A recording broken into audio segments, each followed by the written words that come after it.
आज हम आपको सुनाने जा रहे हैं एक अद्भुत और दिव्य कथा।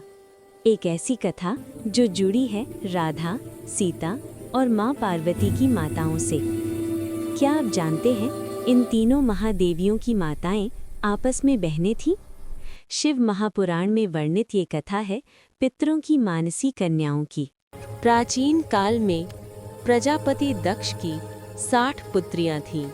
स्वधा नामक पुत्री का विवाह दक्ष ने पितरों के साथ किया।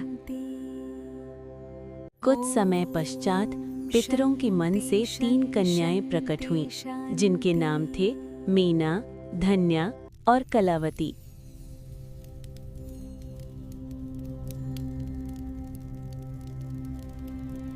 तीनों बहनें अत्यंत रूपवती और सौभाग्यशाली थीं। एक बार वे भगवान विष्णु के दर्शन हेतु श्वेत द्वीप पहुंची। वहां देवताओं और ऋषियों का एक विशाल समाज एकत्र था। इसी सभा में ब्रह्मा जी के पुत्र सनकादि मुनि भी आए।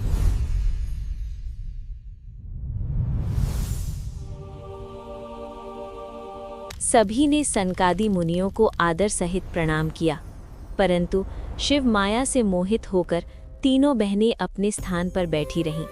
वे विस्मित होकर मुनियों को देखती ही रह गईं। सनत कुमार उनके इस व्यवहार से क्रोधित हो उठे। सनत कुमार बोले, अभिमानवश तुमने हमारा आदर नहीं किया, इसलिए तुम स्वर्ग से दूर होकर मनुष्य योनि पाओगी। शाप सुनते ही शिव माया दूर हुई और तीनों कांप उठीं। बेरोती हुई सनकादि मुनियों के चरणों में गिर पड़ी। उन्होंने कहा, हे महामुनि, हमसे अज्ञानवश अपराध हुआ। हम शाप स्वीकार करते हैं, पर कृपा कर उद्धार का मार्ग बताइए। उनकी विनय से प्रसन्न होकर सनत कुमार बोले, मीना हिमालय पर्वत की पत्नी बनेंगी और उनकी पुत्री होंगी स्वयं जगदम्बिका माँ पार्वती।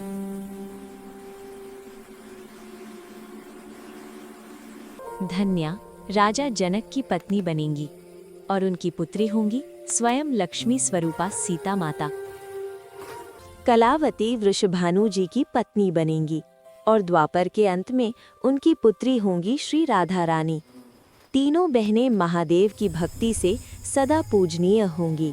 कालांतर में मीना को प्राप्त हुई माँ पार्वती।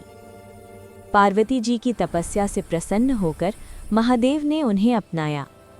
मीना और हिमालय अपने शरीर सहित कैलाश धाम को गए। धन्या को माता सीता का सौभाग्य प्राप्त हुआ। सीता जी का विवाह हुआ विष्णु अवतार श्री राम से। धन्या माता अपने पति सहित वैकुंठ लोक पहुंची। कलावती को श्री राधा रानी की मां बनने का सौभाग्य मिला। राधा रानी के संग वे स्वयं गोलोक धाम चली गईं।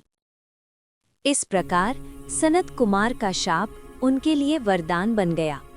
मनुष्य योनि में आकर भी तीनों बहनों ने परम धाम प्राप्त किया। ये थी पितरों की मानसी कन्याओं की दिव्य कथा। ये कथा जो सिखाती है ईश्वर की माया सर्वशक्तिमान है। यदि कथा अच्छी लगी हो तो इसे अधिक से अधिक साझा करें। जय श्री सिया राम, जय राधे कृष्ण, हर हर महादेव। भारत माता की जय। वंदे मातरम।